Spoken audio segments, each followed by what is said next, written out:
আজকের কেকটা আমারই করা একটা প্রিভিয়াস কাজের রিপিট ডিজাইন হচ্ছে। যখন প্রথমেই কেকটা বানিয়েছিলাম তখন তো আমি ভিডিও বানাতাম না, এখন যেহেতু বানাই তাই কীভাবে বানিয়েছি সেটা তোমাদের সাথে শেয়ার করতে পারছি। নমস্কার, আমি পায়েল। আমার লোকেশন ইছাপুর নিয়ার ব্যারাকপুর। স্ক্রিনে দেওয়া নাম্বারে যে কোনো অর্ডার পারপাসে আপনারা হোয়াটসঅ্যাপ করতে পারেন।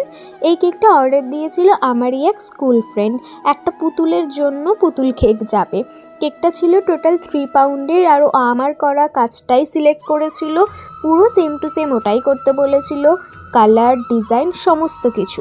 তো প্রথমে নিচে 1 পাউন্ডের একটা বেস করে নিয়েছি, আর এখন করছি ডলের স্ট্রাকচারটা। আর এই ফ্লেভারটা ছিল কিন্তু ভ্যানিলা। আর নিজের করা ডিজাইন যখন ক্লায়েন্টরা চুজ করে সেটাই রিপিট ডিজাইন করি, বেশ কিন্তু ভালো লাগে। আর এই ডল কেকগুলোর কাজ করতে আমার ভীষণ ভালো লাগে। সবথেকে বেস্ট পার্ট লাগে যখন এই ড্রেসটা করা হয়। তো এবার আমি স্ট্র দিয়ে দুটো টায়ার ভালো করে যুক্ত করে দিচ্ছি, যাতে ডেলিভারি দেওয়ার সময় কোনো রকম সমস্যা না হয়, নয়তো কিন্তু পড়ে যেতে পারে। তাই এই সেটিংটা মাস্ট, এটা খুব ভালো করে করতেই হবে।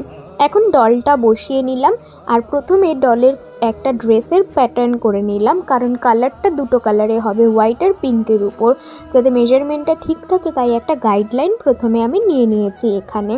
এরপরে ড্রেসের কাজটা করছি, যেটা তো আমার ভীষণ ফেভারিট। এই ড্রেসের কাজটা করতে এত ভালো লাগে, কিছু কাজ থাকে না ভীষণ স্যাটিসফাইং, তো এটা হচ্ছে সেরকম একটা কাজ। আর কালার কম্বিনেশনটাও বাচ্চাদের কিন্তু পছন্দের মতন, পিঙ্ক আর হোয়াইটের উপর। এই ডিজাইনটা আগেরবার যেটা করেছিলাম সেটাও আমার এক স্কুল ফ্রেন্ডের কাছ থেকেই অর্ডার ছিল, ওর বোনের জন্য নিয়েছিল।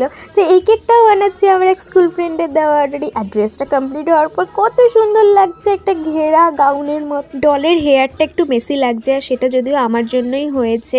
যে কটা ডল আমি দোকানে পেয়েছিলাম তার মধ্যে থেকে এইটাই আমার পছন্দ হয়েছিল। আর এটার মাথায় ছিল রেড রিবন। এখন পিঙ্ক কেকের সাথে তো রেড রিবনটা একদমই ভালো যাবে না, তাই জন্য ওটা আমি টেনে তুলে দিয়েছি, যে কারণে হেয়ারটা এরকম মেসি টাইপের হয়ে গেছে।